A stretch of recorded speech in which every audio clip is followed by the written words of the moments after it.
Hello everyone and welcome in a new video. और आज की इस वीडियो में हम सभी लोग पढ़ने वाले हैं non homogeneous partial differential equation. क्या पढ़ने वाले हैं हम? Non homogeneous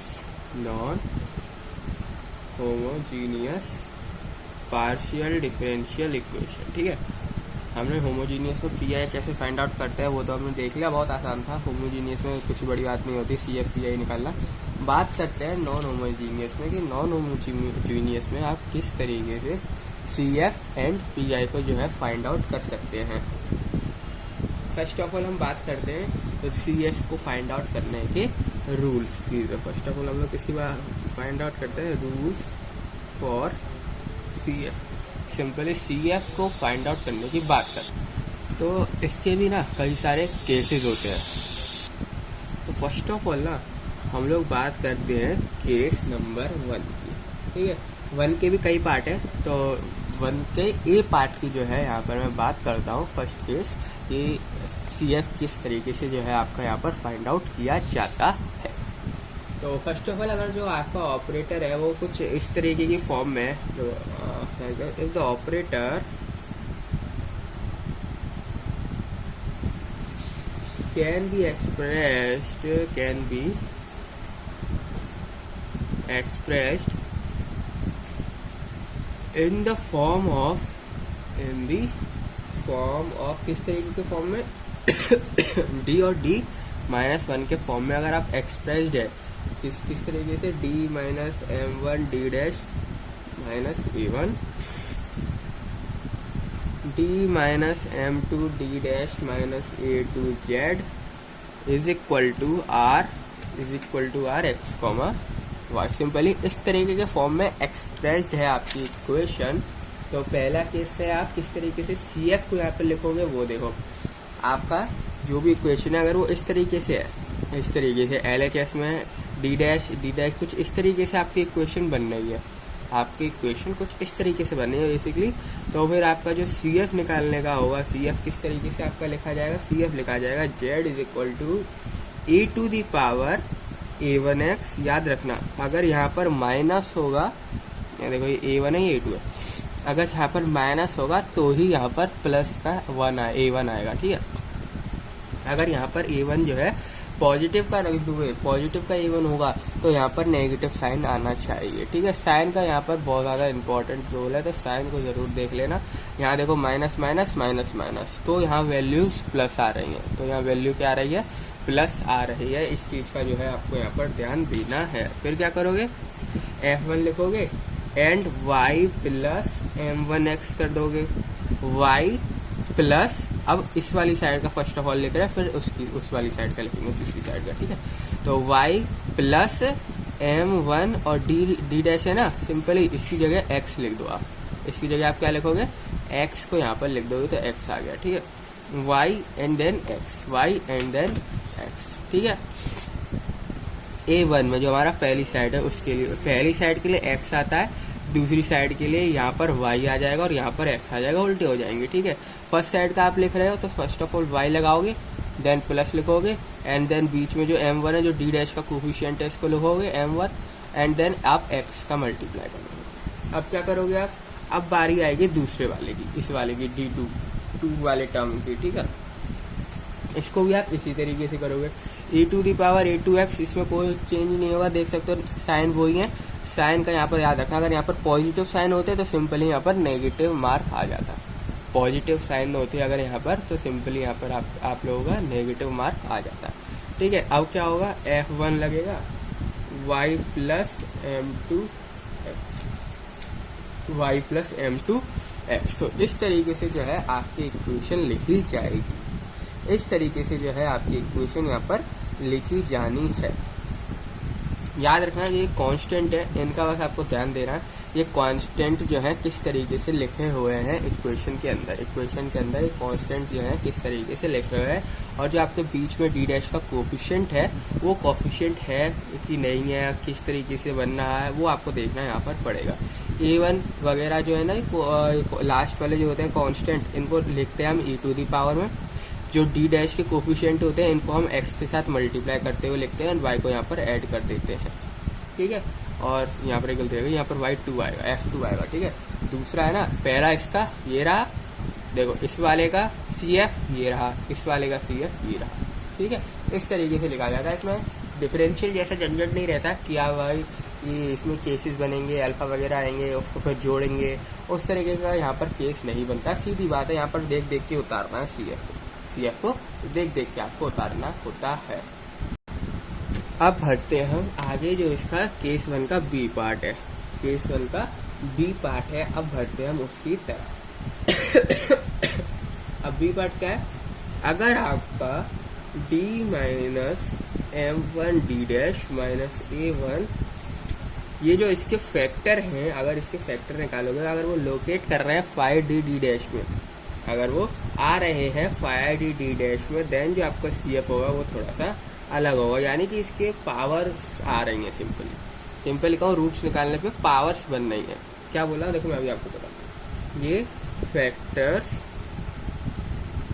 locate in five D dash. तो सिंपली जो इसके अंदर भी कई केस आ जाए, 2 केस आ जाएंगे, जैसे कि अगर आपका d minus m1 d dash minus a1, अगर इसकी ना 2 पावर है, अगर इसकी 2 पावर्स है, अगर 2 पावर्स है तो क्या होगा फिर वो देखो, ये है 2 पावर्स। अगर इसके पास 2 पावर्स है तो सिंपली यहाँ पर क्या बनेगा, तो CF जो बनेगा ना, वो बनेगा हमारा Z is equal to e to the power, वो लिखा जाएगा पहले तो a1x and then f1 y plus m1x। पर जब जैसी 2 पावर का बात आ जाती है ना, तो सिंपली आपका यहाँ पर एक x का मल्टीप्लाई हो जाता है, एक x का जो है यहाँ पर मल्टीप्लाई हो जाता है। इस बात का बस आपको यहाँ पर ध्यान देना है, x का जो है यहाँ पर आपका मल्टीप्लाई होगा। Then e to the power जो दूसरा फैक्टर बनेगा उसको लिख देंगे a1x f2y प्लस m1x। जब अगर पावर इसकी 2 है, 2 पावर है, 2 है पावर्स, तो सिंपली यहाँ पर क्या हो जाएगा आपका, जैसी 2 पावर आ जाएंगी तो सिंपली x का मल्टीप्लाई होगा। अगर 3 पावर आ जाएंगी, if d minus m1 d dash minus a1 has 3 powers, जब क्या होगा, जब आपका जो CF है वो कुछ e to the power a1x f1y plus m1x बनेगी, वही चीज़ें तो आपकी वही सेम बननी है। CF जो है कभी भी चेंज नहीं होगा। यहाँ पर पावर बढ़ जाएंगे तो सिंपली और चीज़ें मल्टीप्लाई होते जाएंगी आपके इक्वेशंस में। पावर वगैरह जब बढ़ेंगी तो और सारी जो चीज़ें हैं वो सिंपली आपकी मल्टीप्लाई होते चली जाएंगी इक्वेशंस में, ठीक है। तो e to the power a1x f1y plus m1x, और एक x का मल्टीप्लाई कर दो f2y प्लस m1x। 3 पावर बोले तो 3 रूट होंगे इसके, प्लस जितनी पावर होती है उतने क्या होते हैं, रूट होते हैं। उसमें 2 पावर थी तो 2 रूट लिखे थे, यहाँ पर 3 पावर है तो 3 रूट जो है यहाँ पर हमको लिखने हैं। अभी बचता है एक और रूट, तो अब एक x का मल्टीप्लाई कर दिया, अब एक और x का यहाँ पर मल्टीप्लाई होगा तो x स्क्वायर हो जाएगा, ठीक है। इसी तरीके से 4 होती तो x क्यूब हो जाता है, और बाकी ई to the power a1x f3 याद रखना है। f के ये ना फंक्शन ये हमेशा इंक्रीज होते चलते हैं, ये कभी भी कांस्टेंट नहीं होते हैं, ये हमेशा इंक्रीज जो है होते हुए चलते हैं। y प्लस m1x, ठीक है, इसको मत रोक देना। f1 कर दो आप तो ये गलत हो जाएगा, ठीक है। पावर का याद रखना, जब 3 पावर हो तो simply x then x square, 4 power है तो x क्यूब, 5 पावर है तो x टू दी पावर 4। इस तरीके से जो है आपको यहाँ पर इंक्रीज होता है, ठीक है। तो ये था कुछ पहला केस जो कि मैंने आपको बता दिया। अब बात करते हैं पहले केस के बारे में, तो हो गया। अब ना कुछ रूल्स वगैरह आप कह सकते हो, कुछ डिनोशन होते हैं, ये कह सकते हो डिनोट करते हैं किस तरीके से, वो हम यहाँ पर देख लेते हैं। यहाँ पर केस सेकंड आप इसको मान सकते हो कि CF अगर इतनी लंबी इक्वेशन ही नहीं दे रखी है हमको, छोटा सा दे रखा है खाली D, ठीक है, तो आप इसका CF किस तरीके से लिखोगे, आप इसका CF किस तरीके से लिखोगे वो देखो। यानी जब हमको इक्वेशंस वगैरह जो है ज़्यादा बड़ी बड़ी नहीं दी रखी हैं, जब क्या होने वाला है, जब किस तरीके से हम इक्वेशंस वगैरह फॉर्म करेंगे, जब किस तरीके से CF निकालेंगे वो हम देखने वाले हैं। तो बात करते हैं हम केस सेकंड की। तो केस सेकंड, ठीक है, CF निकालेंगे डी जेड अगर लिखा हुआ है यहाँ पर, अगर आपकी इक्वेशन कुछ इस तरीके से लिखी हुई है d z r x comma y, ये लिखा हुआ है, तो यहाँ पर आप देख सकते हो खाली डी है, खाली डी है और तो कुछ है नहीं। अब हम सी एफ किस तरीके से निकालें, डिफरेंशियल होता तो सिंपली हम निकाल देते रूट तो इसका मिल गया d equal to 0, simply C F लिख देते डिफरेंशियल होता तो।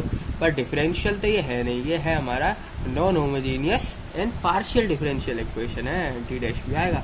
तो सिंपली तो इसको आप किस तरीके से सी एफ में कन्वर्ट करोगे, सी एफ क्या लिखोगे, तो जो इसका सी एफ होता है ना वो होता है हमारा F1/, इसका जो सी एफ होता है ना वो होता है F1/, डी है ना तो सिंपली y लगाना, उल्टा कर देना। वैसे हमने जनरली देखा है हर क्वेश्चन जब अब हमने किया था तो डी जहाँ आ रहा था हम वहाँ पर x पुट कर देते थे, जहाँ पर डी आ जाता था वहाँ पर हम x पुट कर देते थे। यहाँ ऐसा नहीं करेंगे, जहाँ डी आएगा वहाँ पर हम y पुट कर देंगे, डी आ रहा है y पुट कर देंगे। इसी तरीके से अगर आपका डी स्क्वायर जेड लिखा हुआ है तो आप क्या करोगे, अगर डी स्क्वायर जेड लिखा हुआ है डी स्क्वायर जेड, तो आप यहाँ पर क्या करोगे, तो सिंपली कोई दिक्कत वाली बात नहीं है। यहाँ पर भी हम जो है यहाँ पर इसको कुछ इस तरीके से लिखेंगे कि F1 लगाएंगे y, एक हो गया, देन प्लस लगाएंगे और x का कर देंगे मल्टीप्लाई, और करेंगे x का मल्टीप्लाई जब स्क्वायर हो तो x का कर देंगे मल्टीप्लाई, एंड एक और एज इट इज लिख देंगे पर F2 लगा देंगे, क्योंकि फंक्शन जो है हमेशा बढ़ता है, फंक्शन कभी कांस्टेंट नहीं रहता है। फंक्शन जो होता है कभी भी कांस्टेंट नहीं रहता, ये फंक्शन जो है हमेशा इंक्रीज हुआ चलता है। जब डी था तो सिंपली F1/d स्क्वायर हो गया, यानी दोगुना कर दो, एक ये रहा, पर दोगुना करने के लिए आपको एक का मल्टीप्लाई करना पड़ेगा, x का जो है यहाँ पर आपको मल्टीप्लाई करना पड़ेगा। इसी तरीके से ये तो डी की बात हो गई। अब बात कर लेते हैं डी डैश की। अगर डी डैश जेड लिखा हुआ है तो भाई अब क्या करना है मेरे को, कोई दिक्कत वाली बात नहीं है। जो आपका सी एफ है वो निकल के आएगा F1x से, जो आपका सी एफ है वो कैसे निकल के आएगा F1x। अब डी डैश है तो आप क्या कर दो, x लगा दो, डी डैश है तो x लगा दो, डी है तो भाई y लगा दो, सिंपल खत्म। ठीक है, तो वो ये सेम चीज़ F1 वहाँ पर y इसलिए आ रहा था डी था, पर यहाँ डी डैश है तो सिंपली x आ जाएगा। इसी तरीके से अगर d dash square z is equal to r x comma y लिखा है तो आप इसको किस तरीके से करोगे, सी एफ इसका किस तरीके से निकालोगे, simply F1x plus Y F2x। ठीक है, उल्टा कर देना है, जो चीज़ डी में है एक को याद कर लो, चाहे आप डी वाले को याद कर लो, चाहे आप डी डैश वाले को याद कर लो, दोनों में से कोई भी एक चीज़ एक जो है आपको यहाँ पर याद कर लेना है। ठीक है, दोनों में से कोई भी एक आप यहाँ पर याद कर लेना। अब आपको ये देखना है कि कौन सा जो है मैं यूज़ करूँ, देख सकते हो जैसे कि यहाँ पर जैसे कि यहाँ पर डी स्क्वायर था तो सिंपली वाई आ रहा था, डी है तो सिंपली वाई आएगा, डी डैश है तो एक्स आएगा। ठीक है, डी स्क्वायर लग जाएगा तो यहाँ पर एक्स का मल्टीप्लाई करना पड़ेगा, पर डी डैश में स्क्वायर लगेगा तो आपको यहाँ पर वाई का मल्टीप्लाई। ठीक है, मल्टीप्लाई और ब्रैकेट के अंदर क्या आना है, ये चीज़ आपको जो है यहाँ पर ध्यान देनी है। यही चीज़ जो है बहुत ज़्यादा इंपॉर्टेंट है, यही चीज़ जो है आपको इसमें ध्यान देनी है। ठीक है, इसमें गलती मत कर देना, नहीं तो सी एफ जो है आपका गलत हो जाएगा, और जब सॉल्यूशन आप लिखोगे तो पूरा का पूरा सॉल्यूशन ही कैंसिल आउट कर दिया जाएगा, क्योंकि आप वो बोलेगा कि भाई आपने सी एफ ही गलत लिखा, सॉल्यूशन तो नहीं है, कहीं भी मैच करेगा।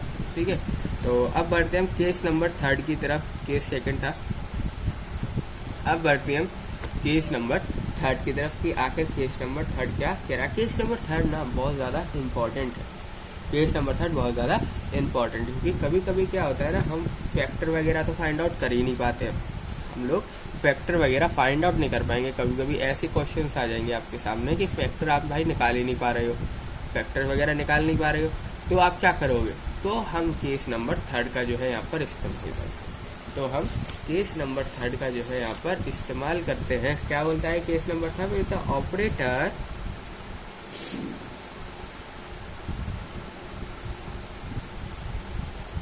Phi d dash can not be expressed into factor cannot be expressed into factor, then हम क्या, जो भी RHS हमारी इक्वेशन थी जिसमें d और d डैश आ रहे थे, अगर वो एक्सप्रेस नहीं हो पा रहे हैं फैक्टर में, अगर वो फैक्टर वाइज एक्सप्रेस जो है नहीं हो पा रहे हैं, हम उसको फैक्टर वाइज एक्सप्रेस नहीं कर पा रहे हैं, देन जब हम क्या करेंगे, सिंपली z की जगह a e to the power hx plus ky को पुट कर देंगे। क्या कर देंगे, z की जगह a e to the power hx plus ky को सिंपली आप लोग पुट कर दोगे, और पुट करते ही सिंपली हमारा जो है फैक्टर वगैरह की प्रोसेस ही हट जाएगी, हमारा नया ही अलग प्रोसेस आ जाएगा। ठीक है। तो जैसे आप इसको पुट करोगे, जो आपका CF होगा ना, वो किस तरीके से लिखा जाएगा वो और देख लो। आपने पुट कर दिया जेड की जगह, तो CF जो निकल के आएगा वो निकल के आएगा sigma a e to the power hx plus ky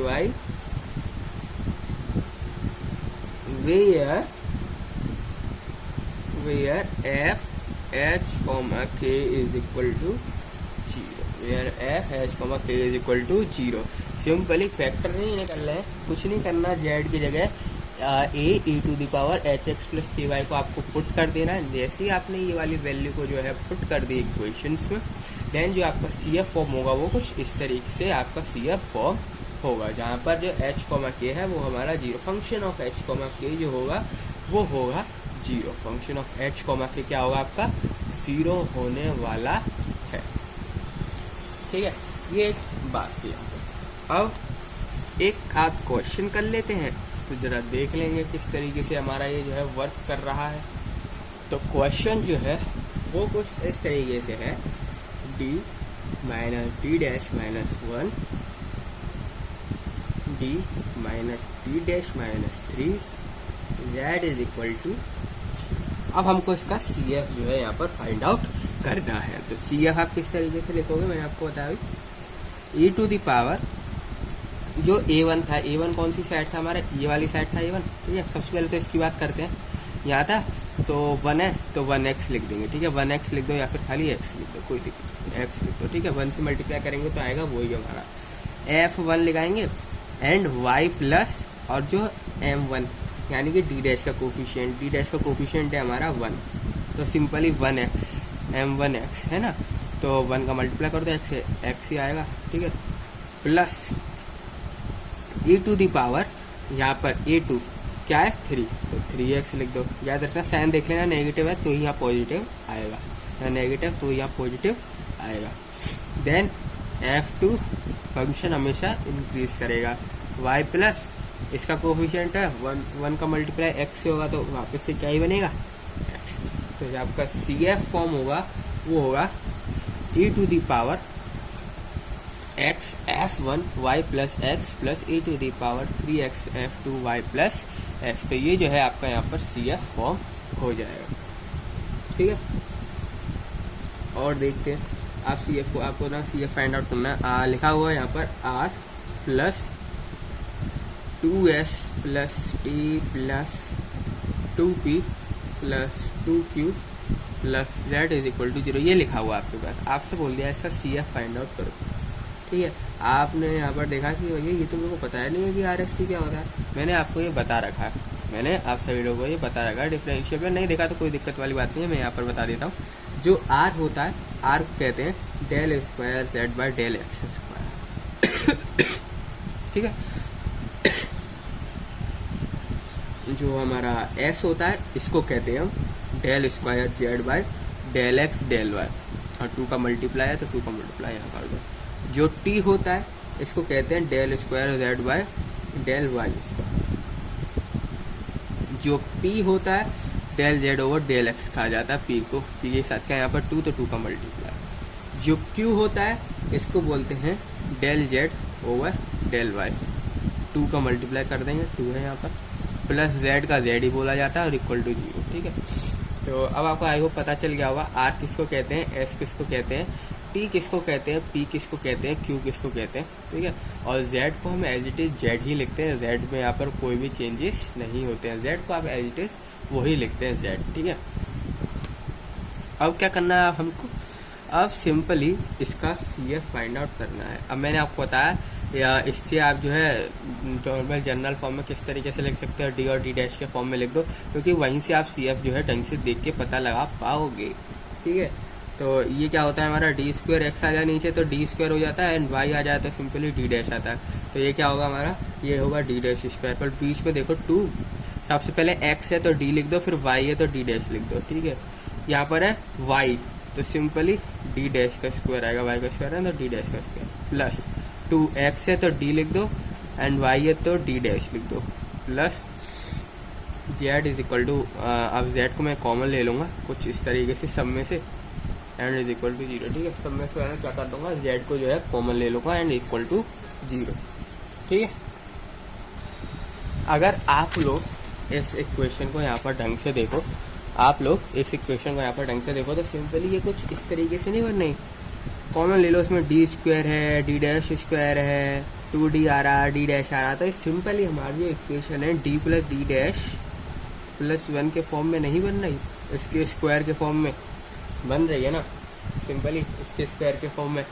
तो यही तो है भाई सी एफ, यही तो क्या इसका, अभी तो सी एफ निकलेगा। देखो क्या किया आपने यहाँ पर, सिंपली डी था, अगर इसको खोल दो आप तो क्या बनेगा, d square plus d dash square, ये d square d dash square plus 2d d dash plus एक बार इससे होगा 2 का multiply 2d plus 2d d dash plus, और एक ये रहा 1 बचा हमारा, 1 यहाँ पर 1 का स्क्वायर, तो 1 ही बचेगा यहाँ पर 1 का स्क्वायर। तो ठीक है, तो देख सकते हो यहाँ पर 1 1 D dash D dash 2d ये चीज़ ये रही, ये चीज़ ये रही, ये चीज़ ये रही। सिंपली आप देख सकते हो हमने करेक्ट लिखा हुआ है ये चीज़। ठीक है, अब इसकी पावर देखो, इसकी आप सभी लोग पावर देखो, तो पावर है यहाँ पर 2, पावर है यहाँ पर 2, और मैंने आपको बताया था जब पावर आ जाए 2 की तो आपका सी एफ क्या होता है, थोड़ा सा अलग हो जाता है। हम क्या करते हैं, मल्टीप्लाई करते हैं एक्स का, मल्टीप्लाई करते हैं एक्स का। तो जो सी एफ है हमारा वो किस तरीके से यहाँ पर निकलेगा, सी एफ किस तरीके से जो है फॉर्म होगा, e to the power minus x f1। अब माइनस मैंने इसलिए लगाया क्योंकि यहाँ पर कोफिशिएंट देखो पॉजिटिव है, कोफिशिएंट देखो इसका 1 का पॉजिटिव है, और बल्कि हमने जब देखा था वहाँ पर x की वैल्यू पॉजिटिव जब होती है जब हमारा कोफिशिएंट यहाँ पर नेगेटिव होता है। तो जब साइन उल्टे है तो यहाँ पर भी हम क्या कर देंगे, साइन को उल्टा कर देंगे, अपोजिट कर देंगे।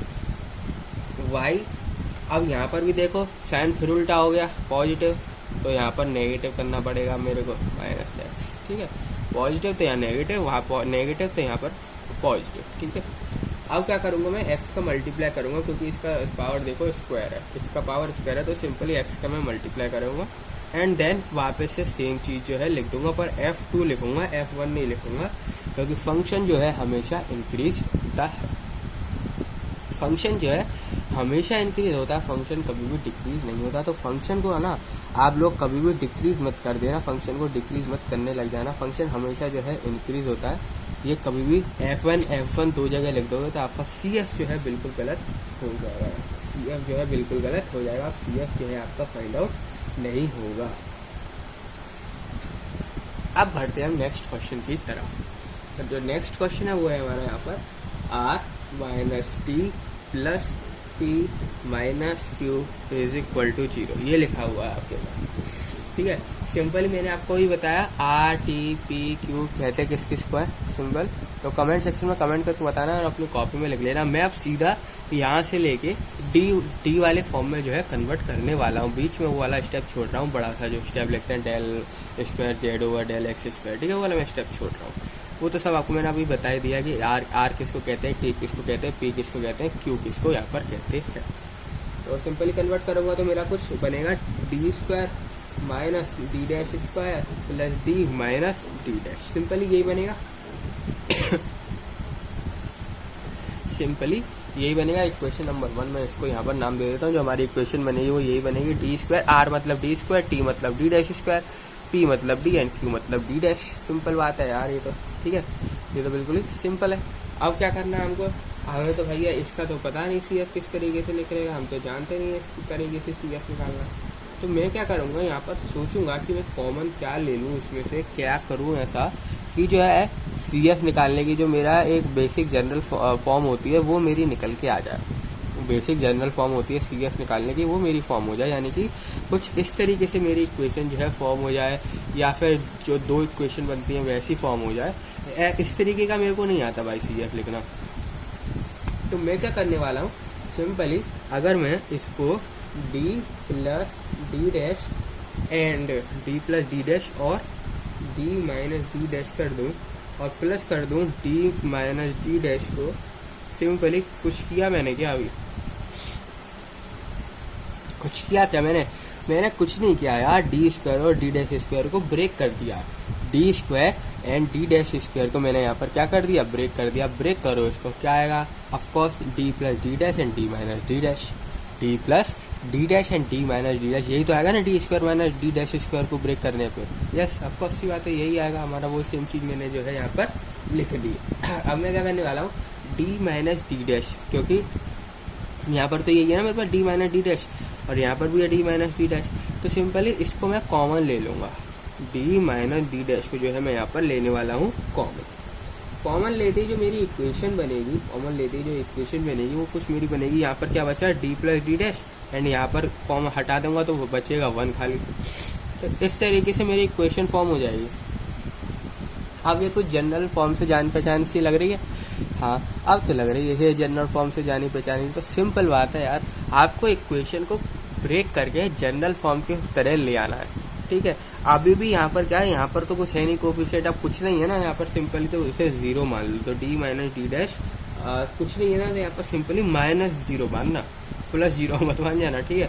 +0 मानोगे तो वहाँ पर e टू दी पावर में आपको साइन वगैरह नेगेटिव करना पड़ेगा, ठीक है। तो -0 मानना, and D plus d dash plus 1 तो है ये आपका।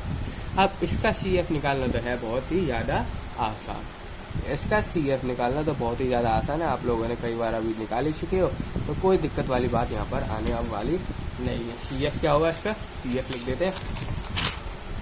इसका जो हमारा सी एफ होने वाला है वो किस तरीके से होगा,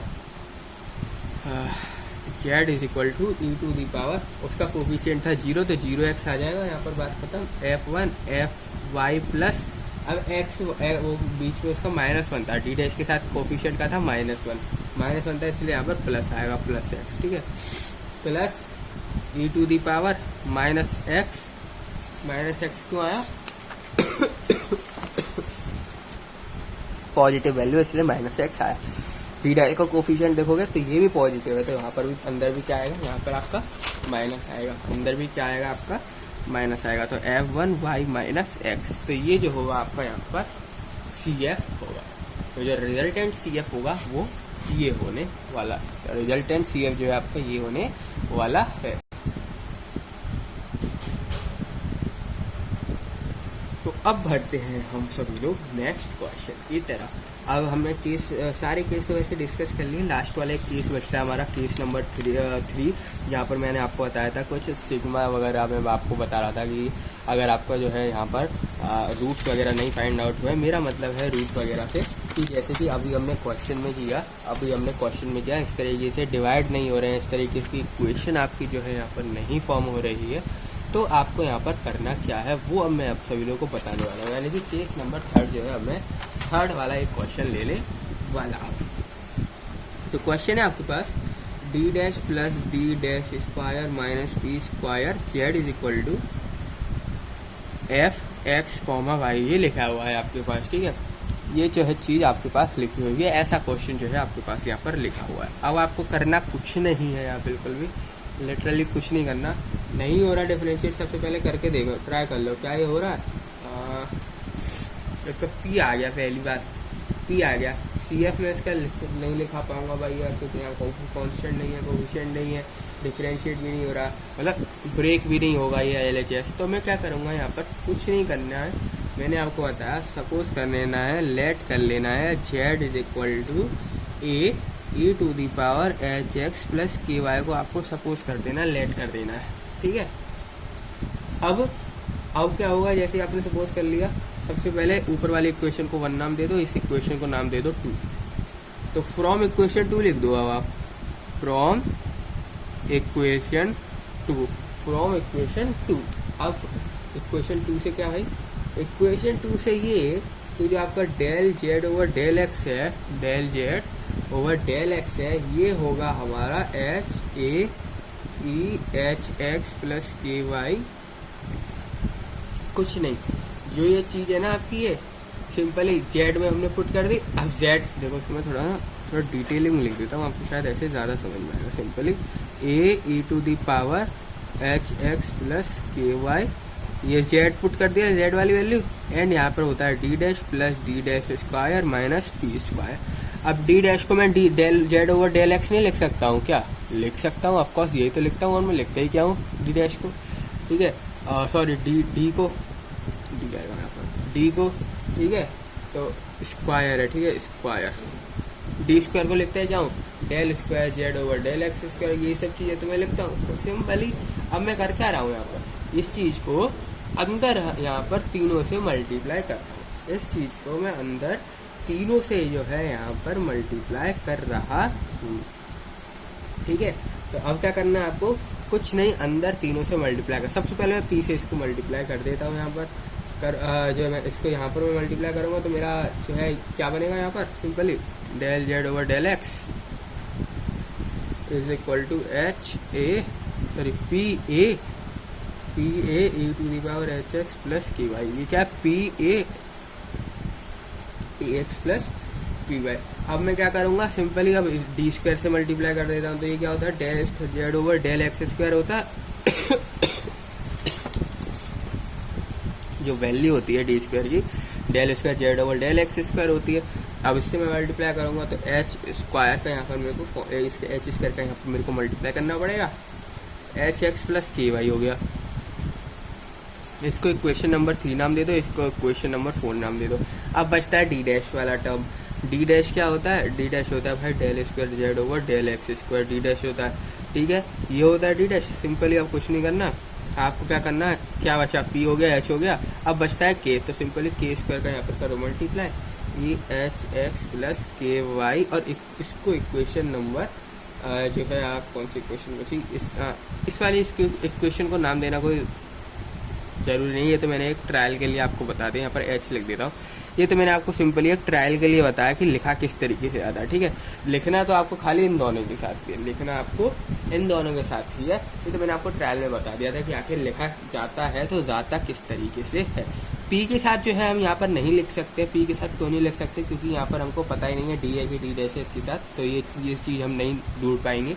तो इसका जो है सीधा इक्वेशन में लिख देंगे, इसका हम सीधा इक्वेशन में लिख देंगे। अब मैं क्या कर रहा हूँ, इन दोनों की जो वैल्यू है ना पुट कर रहा हूँ इक्वेशन नंबर 1 में, पुट वैल्यू इन इक्वेशन 1, और इक्वेशन 1 में पी की और पुट कर देंगे वैल्यू, तो क्या बनेगा हमारा, h square a e h x plus के y, k square e h x plus के y minus p a e h x plus के वाई। सिंपली हमने क्या किया, जो ये थी इक्वेशन, इसको हमने इक्वेशन नंबर 1 में पुट कर दिया। डी स्क्वायर की क्या थी, ये वाला, डी स्क्वायर की जगह पुट कर दिया हमने, और उसके बाद डी डैश की क्या थी, ये वाली पुट कर दी हमने।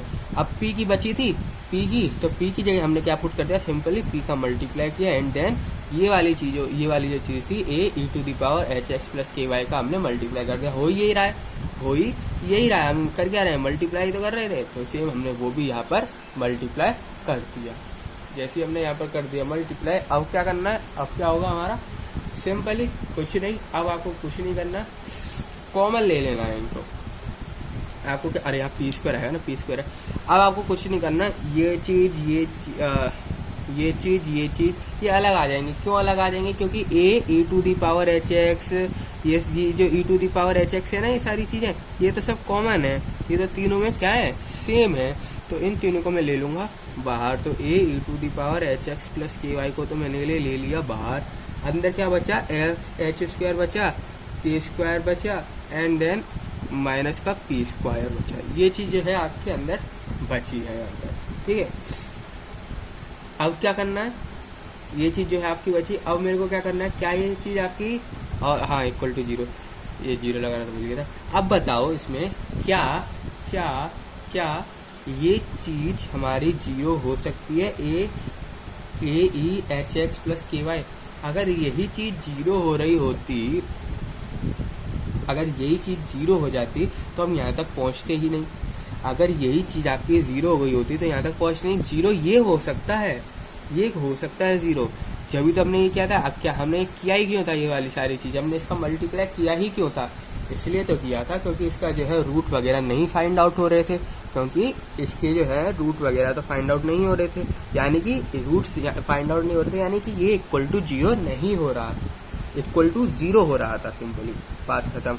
ये क्या होता है, इक्वल टू जीरो हो रहा था। आप सिंपली तो ये तो इक्वल टू जीरो हो जाएगा, ठीक है। इक्वल टू जीरो हो रहा है यानी कि रूट वगैरह हम फाइंड आउट नहीं कर पा रहे थे उसमें। पर ये क्या, ये इक्वल टू जीरो होगा? नहीं होगा यार, ये इक्वल टू जीरो नहीं होगा। इसलिए तो हमने इसका यहाँ पर मल्टीप्लाई किया था, ताकि जो क्वांटिटी है वो नॉट इक्वल टू जीरो रहे, ताकि उसको हम सॉल्व कर सकें और सी एफ जो है फाइंड आउट कर सकें, ताकि उसको हम सॉल्व कर सकें क्वांटिटी को, एंड सी एफ जो है हम फाइंड आउट कर सकें।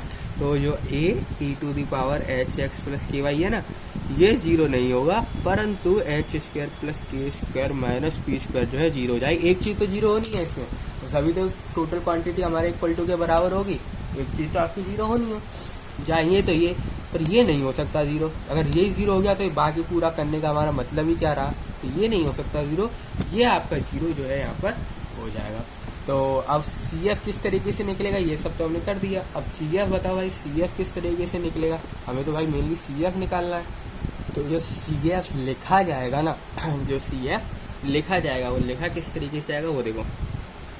First of all see F which is equal to, sorry Z is equal to sigma, मैंने बताया था A E to the power H x plus के वाई तो लिखेंगे ही, और यहाँ पर वेयर एच स्क्वायर प्लस के square minus P square is equal to zero. ये चीज़ आपको जो है लिखना बहुत ज़्यादा ज़रूरी है, ये वाली लाइन लिखना आपको बहुत ज़्यादा ज़रूरी है कि यहाँ पर एच स्क्वायर प्लस के स्क्वायर माइनस पी स्क्वायर जो है वो ज़ीरो हुआ है, ये चीज़ जीरो नहीं हुई है। तो आपका जो सी एफ है वो है हमारा sigma a E to the power H x plus के वाई।